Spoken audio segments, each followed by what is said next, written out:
నా పేరు యాకపల్లి వీర వెంకటరావు అండి. నేను కొవ్వూరు దగ్గర నుంచి వచ్చాను. ఈ అగ్రిగోల్డ్ సమస్య అనేది 10 సంవత్సరాల నుంచి తాత్సారం జరుగుతుందంటే వస్తుంది.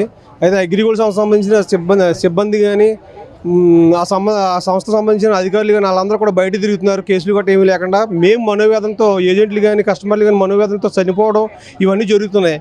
కాకపోతే చంద్రబాబు నాయుడు గారు 2015లోనే ఈ సమస్య వచ్చింది. ఆయన ఉండగా వచ్చినప్పుడు నేను ఈ సమస్యను తీరుస్తానని చెప్పారు. చనిపోయిన వారికి ఎక్స్‌గ్రేషియా ఇవ్వడం జరిగింది. ఆ తర్వాత నెక్స్ట్ జగన్ ప్రభుత్వం వచ్చింది. వాళ్ళు 10,000 20,000 ఇవ్వడం జరిగింది. కానీ పూర్తి న్యాయం మట్టుకి ఏ ప్రభుత్వం చేయలేదు. ఇప్పుడు మళ్ళీ బాబు గారు వచ్చారు.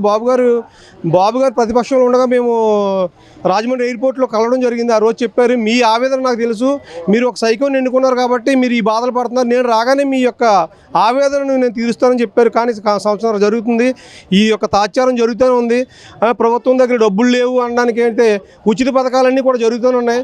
నేను చెప్పాలంటే నేను టీడీపీలో ఒక యూనిట్ ఇన్ఛార్జ్ అయ్యి ఉండి కూడా నేను నా బాధని ఈ ప్రభుత్వానికి చెప్పడానికి ఇక్కడికి వచ్చాను. ఎందుకంటే నేను ప్రతిదానికి ప్రజల్లోకి వెళ్తున్నా, నా ప్రభుత్వం ఇచ్చేస్తుంది అది చేస్తుందని. కానీ నువ్వు కట్టిన డబ్బులు సమస్య ఏంటి అని అడుగుతున్నారు ప్రతి ఒక్కరు కూడా. దానికి నేను ఏం చెప్పాలో అర్థం కాక ఇంటికడ కూర్చోవలసిన పరిస్థితి. నేను టీడీపీ పార్టీలో నేను క్రియాశీలకంగా పనిచేసే వ్యక్తిని. కానీ ఈరోజు ఈ యొక్క సమస్యను తీర్చకపోవడం వల్ల నేను ఇంటికాడ కూర్చోవలసిన పరిస్థితి వచ్చింది. బాబు గారు మీకు చెప్తున్నాను, మేమందరం కూడా నాలాంటి యూనిట్ ఇన్ఛార్జీలు కానీ బూత్ ఇన్ఛార్జీలు కానీ ఎంతోమంది ఈ అగ్రిగోల్డ్ సంస్థలో ఏజెంట్లుగా కానీ కస్టమర్లుగా కానీ చేసిన ఉన్నారు. వాళ్ళందరి బాధ మీరు తీర్చాలి. ఇవాళ ప్రభుత్వం ఉచిత పథకాలు పెట్టుకుంటూ పోతుందని చెప్తున్నారు. కానీ అగ్రిగోల్డ్ సంస్థలో ఎంతోమంది తమ రూపాయి కష్టపడి సంపాదించుకున్న సొమ్ము పెట్టారు.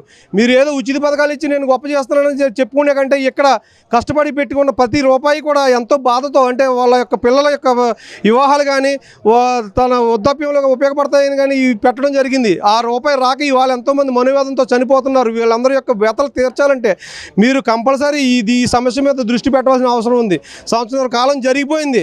పవన్ కళ్యాణ్ గారు కూడా ఈ సమస్య మీద ఒకప్పుడు మాట్లాడారు. ప్రతిపక్షంలో ఉన్నప్పుడు చంద్రబాబు నాయుడు గారు ప్రతిపక్షంలో ఉన్నప్పుడు కానీ ఇవన్నీ కూడా మాట్లాడారు. కానీ ఈ రోజు అధికారంలోకి వచ్చిన తర్వాత ఈ సమస్య మీద మాట్లాడేవాళ్ళు లేరు. లోకేష్ గారు ఏమని చెప్పారంటే అగ్రిగోల్డ్ సంస్థ గురించి నాకు అంతా తెలుసు, నేను చేస్తానని చెప్పారు. ఈరోజు చూస్తుంటే సమయం వెళ్ళిపోతుంది కానీ మా సమస్య ముందుకి తీర్చే పరిస్థితి ఉందా లేదా అన్నది చాలా బాధ కలుగుతుంది. కాబట్టి ప్రతి ఒక్కరు కూడా ఈ ఉచిత పథకాల పరిస్థితి ఎలా ఉన్నా కానీ మా బాధలను తీర్చండి. కంపల్సరీగా మా బాధలను తీస్తే మేము నలుగురిలో తిరగడానికి అవకాశం ఉంటుంది. ప్రతి బంధువుల యొక్క పెళ్ళిళ్ళకి అన్నింటికి కూడా మానేసుకుని ఇంటికాడ కూర్చుంటున్నాం సార్. ఒకసారి ఆలోచించండి సార్. చంద్రబాబు నాయుడు గారు, మేము నీ పార్టీలో క్రియాశీలకంగా పని చేయాలి, మేమందరం కూడా నాలాంటి వాళ్ళు ఎంతోమంది ఉన్నారు, వీళ్ళందరూ కూడా పని చేయాలంటే కంపల్సరీ ఈ సమస్యని మీరు తీర్చి ముందుకు రావాలి. తీర్చినప్పుడు మేము చాలా ధైర్యంగా మేము ప్రజల ముందుకెళ్ళి చెప్తాం.